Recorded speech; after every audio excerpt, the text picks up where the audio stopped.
93.3 KZOZ FM San Luis Obispo. The home of Jeff and Jeremy in the morning. They have no chemistry at all. Here we go with Dumbass of the Day, brought to you by Peterson's U-Carts. They're up on Augusta Road in Atascadero. Get on up there for all your landscape supplies, needs, and more. They've got garden soil, compost, walk-on bark, gravel, rock, boulders. They can cart it and get it to you. They're on Augusta Road, also online. Peterson, the letter U, cart.com. Hey, let's do Dumbass of the Day. We're lazy about our food. We have people deliver it to us. Yeah, I like your food, just not enough to go down there and get it. Delivery is really a combination of my two favorite activities, eating and not moving. Worst part of delivery is getting up and answering the door. Oh, this is a pain in the ass. Am I the butler? Well, at least I don't have to put on pants. Hand it over. We're getting lazier. It's just a matter of time. Yeah, I want delivery and I'm going to need someone to feed me. No, I'll be in the tub. Yeah, key is under the mat. Dumbass of the Day. 93.3 KZOZ. That's what I miss so much more. I missed it just as much as I miss concerts, and that is seeing comedy. Pandemic is going. Comedy clubs are just so fun. Pandemic is going to just totally, because now you know what's going to happen. People are going to want to go out. They're going to want to eat. They're going to want to do all these things. Now there's going to be a vacuum of business going away from these delivery services. So they're going to do whatever they can to try to get you to come back, and they're going to make it even easier to get the delivery. And they're predicating on the fact that we are definitely lazy. Well, this is about down to it. A pizza delivery guy and a restaurant and a family, and how it went so wrong. Eventually, Sherry Ford says they checked their surveillance cameras to find that the delivery driver got the pizzas there around 11:45. But look at this. The driver just left them on the hood of Sherry's daughter's new car. They say it sat there until 6:30 the next morning when a lucky dog sniffed the pizza out and dragged them off the top of the car, scratching up the car. This happened in St. Louis. They ordered pizza from the local Domino's. Apparently, after 2 hours went by, they called back and said, "Hey, where's our pizzas?" They still wanted them. They said, "Oh, yeah, we'll get them right out to you." A couple hours later, after they went to bed, the pizza delivery driver, instead of putting him, knocking on the door, just setting him by the door, set him on top of a brand new car's hood. And that scratches the car? No. The dog the next morning came and smelt the pizzas, jumped up on the hood, and with its paws trying to get it down, scratched the hell out of the car. Has to be taken in. Dog nails that is so as hard as diamonds. Oh my God, you got to see. I have scars on my body from my dog. What the They're heck? so sharp too. Why is it like that? I don't understand. Anyways, now the family's like, listen, not only do you owe us for these pizzas, but now you're going to pay for my daughter's car to get fixed. Apparently, the local Domino's manager didn't want to have anything to do with it until the TV station that we just heard from got involved. Sherry Ford says that the damage is not light, but after multiple complaints and calls by News 4, they say Domino's is working to repair that damage. Why would the delivery driver just leave the pizzas on the hood? I mean, the doorstep is probably 10 more steps away. And of course, you know what I hate about this? So now is how Domino's wasn't going to take ownership and do the right thing. They had surveillance, by the way. The family has cameras at their house. That's why I got to get some.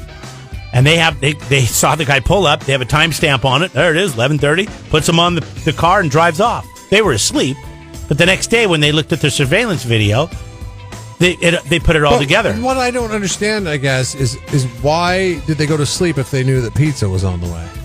No, because the pizza was ordered at 6 o'clock at night.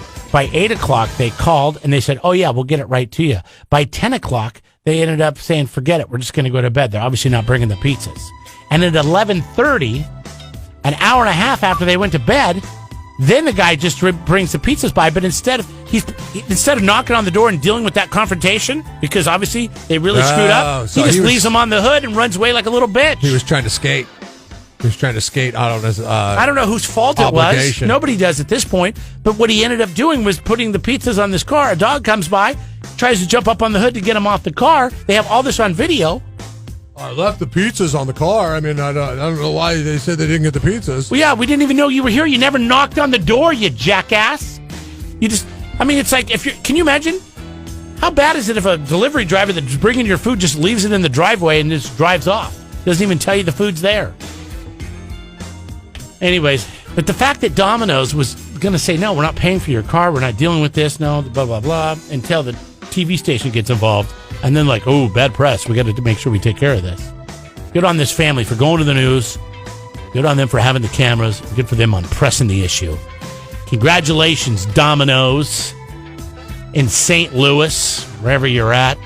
Jackass. You're Jeff and Jeremy's Dumbass of the Day. 93.3 KZOZ. Don't be a dummy when it comes to your landscape supplies. Go to Peterson U-Cart on Gusta Road, just north of Quickie Car Wash in Atascadero. We love U-Cart. You save.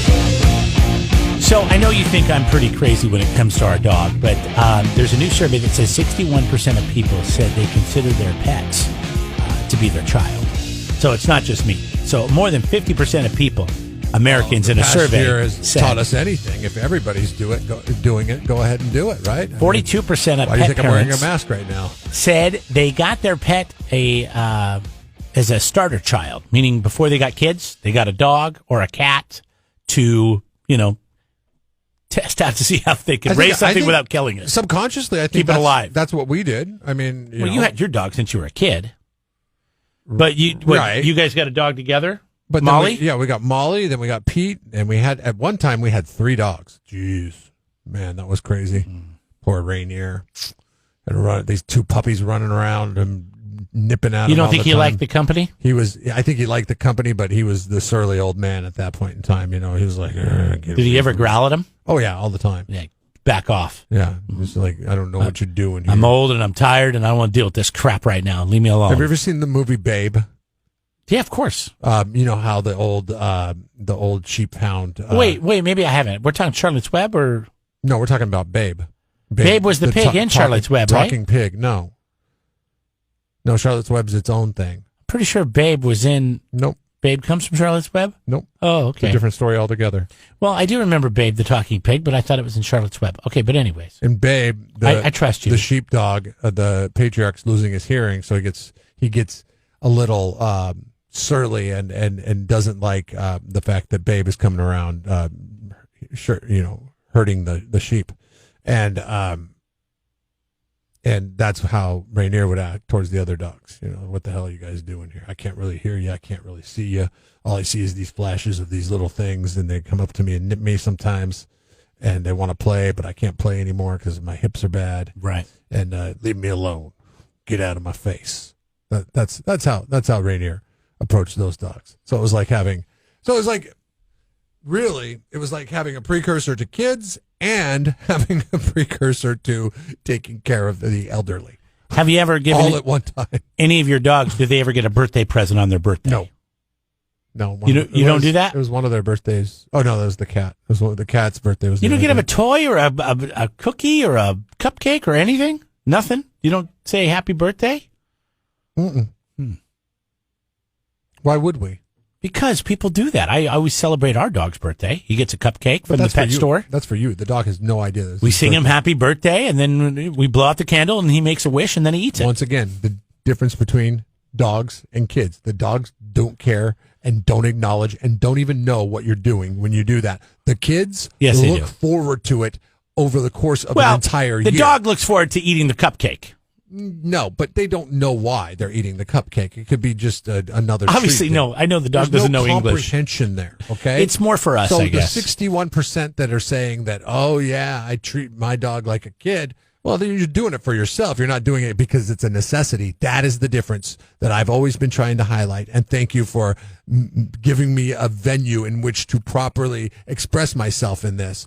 That is the difference. The kids need you. The dogs don't. If your dog was not in your if you did not own your dog would be owned by somebody else. So 29% of people that said they actually throw their pet a birthday party. Is this because these people are they need friends or they need reasons to hang out with people? Yes. Because obviously it's not for the pet. It's like when you threw your daughter her first birthday. Yeah, I'd never been to a first birthday before, but after being there for 15 minutes, I realized right away this really wasn't about her. Like, she didn't know what was going on. This was a party for you to invite friends over, and I loved it. I thought it was great, but I could see this is an adult party when adults have kids Most and their of the kids first birthday. It was great. Yeah. It was just in the crib pretty much, and then everybody put a blanket out in the middle of the yard and put all the kids on it, and everybody had drinks. It was the best. Everybody brought their ever. kids over, and then all the parents drank. And all the kids were crawling around each other on a blanket. It was beautiful. 24%. A couple of kids could walk, and they were the wild cards, but it was still manageable. 24% of people said they wear matching outfits with their pets. I'm guessing you don't go there either. Safe assumption. I've never done that. I've never thrown my dog a birthday party, but I have got him a cupcake. My wife and Guy get him a cupcake every year for his birthday. Anyways, you can let us know how you do it. 805-543-3693. What kind of cupcake is it? Is it like it's from that pet store, Tails, downtown, Slow. They have like a little bakery case there. Yeah. And we'll get stuff for them there every once in a while. I tried once. I did get my dogs some cookie things there. And because they look good. I mean, they look like a cookie I would eat. And I gave it to them, and they just looked at them. They were like, I don't want that. Oh, really? My dog is not finicky. He will eat anything you put in front of him, including leaves outside. What was the other thing? Oh, and then the last thing here is my wife's Mother's Day is coming up. And this is tricky because she always gets me something from Father's Day from George. And so now I know coming up that I'm going to have to get her something from George for Mother's Day. Otherwise, I will be caught in this catch-22, and it will not be good. 805-543-3693. We're going to talk to Nisha coming up next from Downtown Slow. She's filling in for Whitney today. I know Whitney had a dog. I don't know if Nisha does. We'll find out. Whoa! Jeff and Jeremy in the morning.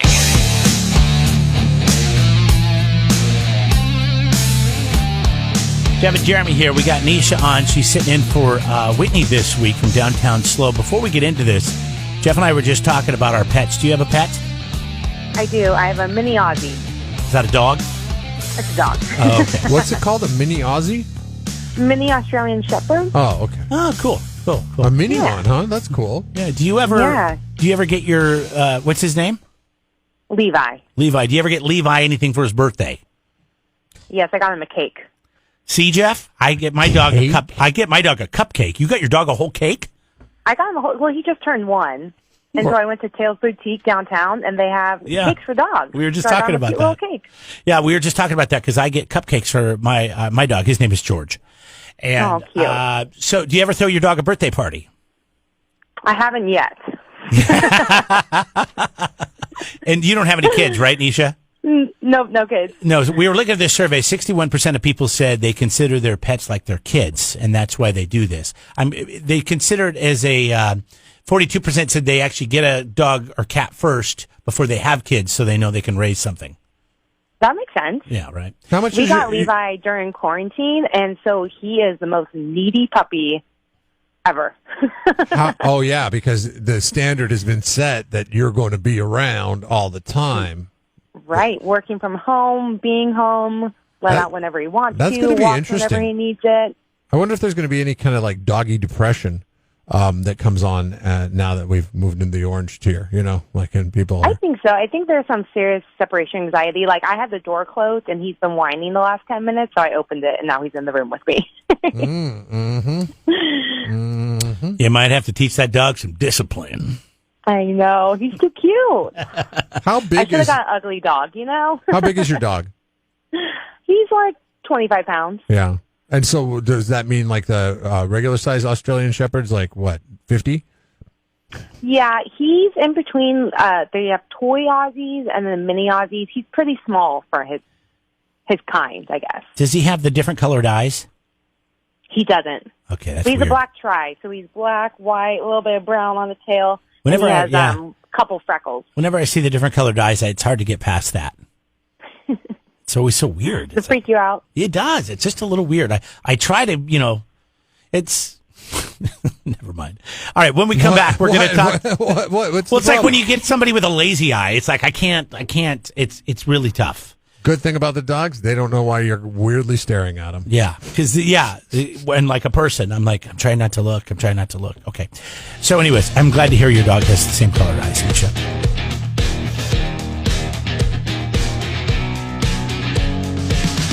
We're talking to Nisha from downtown Slow. Her dog's name is Levi. He's 1 year old. He's a mini Aussie. He's got the same colored eyes, and he has the same birthday as your brother. You said? Mm-hmm. Little brother. See, it's like family, Jeff. Jeff doesn't do anything for his pets for their birthdays. Oh. He has 2 dogs, nothing, and a cat. Cats, I don't know if you do.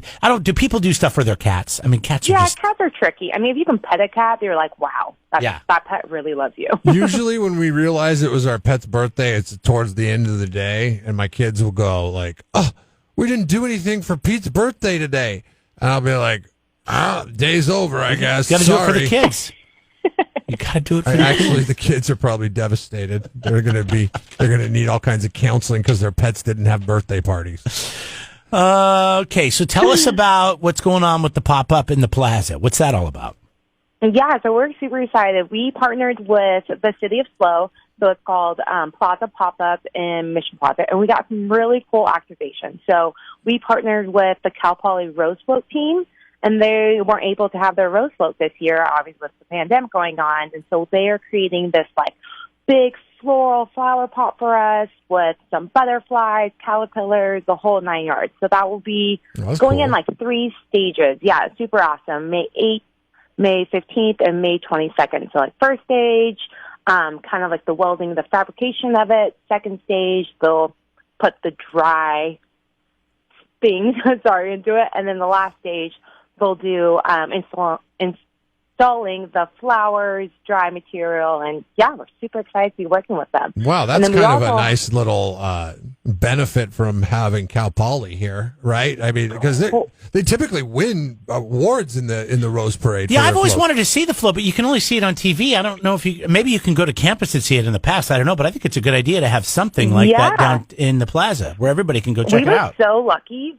We were so lucky actually to go over to Cal Poly campus and check it out 2 weeks ago, and mind blown. The work and the ability that these kids have. I mean, they're like full on welding material, putting together electrical cords to make it light up. It's full on learn by doing. So we're really, really excited that they're able to do this for us. Yeah, it's. I'm sure the attention to detail is something that is going to be worth seeing for sure. I mean, that's really cool. Like Jeremy said, you never get to see it up close because it's unless you go to the Rose Parade and then you see it drive by. That's awesome that we can actually, see it and be tactile with it, I guess. Yeah, people are going to be really blown away when they come to Mission. Especially this is like a smaller scale. And when we say smaller scale, I mean like 8 feet by 14 feet. To them is small. Wow. So it's going to be really cool. That's true. That's cool. That's really cool. And then what's going on with the scavenger hunt? Yeah, so that is with the Children's Museum. So it's a family-friendly scavenger hunt. Kids can go in Mission Plaza, pick up a little card, and it has 5 different clues of where to find butterflies downtown. So I won't actually tell you where the clues are, but you'll start in Mission Plaza, walk around downtown, and then at the end you get to go to the Children's Museum and pick up some seeds to help the monarch butterflies, which is going to be super cool. Very cool. You can go to downtownslow.com to get more information on all this stuff. Also, that Mayflower demonstration is going to be happening. And we've got Farmers Market here just a couple weeks away, right? Yeah, 2 weeks. Actually, a week and a half. Wait, almost a week. Thursday, May 6th. Oh, so it's next Thursday. Right on. Yeah, right, next cool. Thursday. All right, Nisha. Just in time for Mother's Day. Thanks for taking a few minutes. Where's Whitney, by the way? What's her deal? Oh, she's just hanging out right now. The Mayflower's happening. I mean, May 1st is this Saturday. So she's like, do you want to take over radio with the guys? Any chance I can get on the radio with you guys? I say yes. No, we'd love having you. We'd love having you. Just now I know where we sit. Now I know where we sit with Whitney, but I'm glad you filled in. Thank you. All right. Guys. Take care. You too. Bye-bye. Right, there goes Nisha, downtownslow.com.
Subscribe to the Jeff and Jeremy podcast now on Apple Podcasts, Spotify, Google, and YouTube. It's your Central Coast commute-friendly podcast.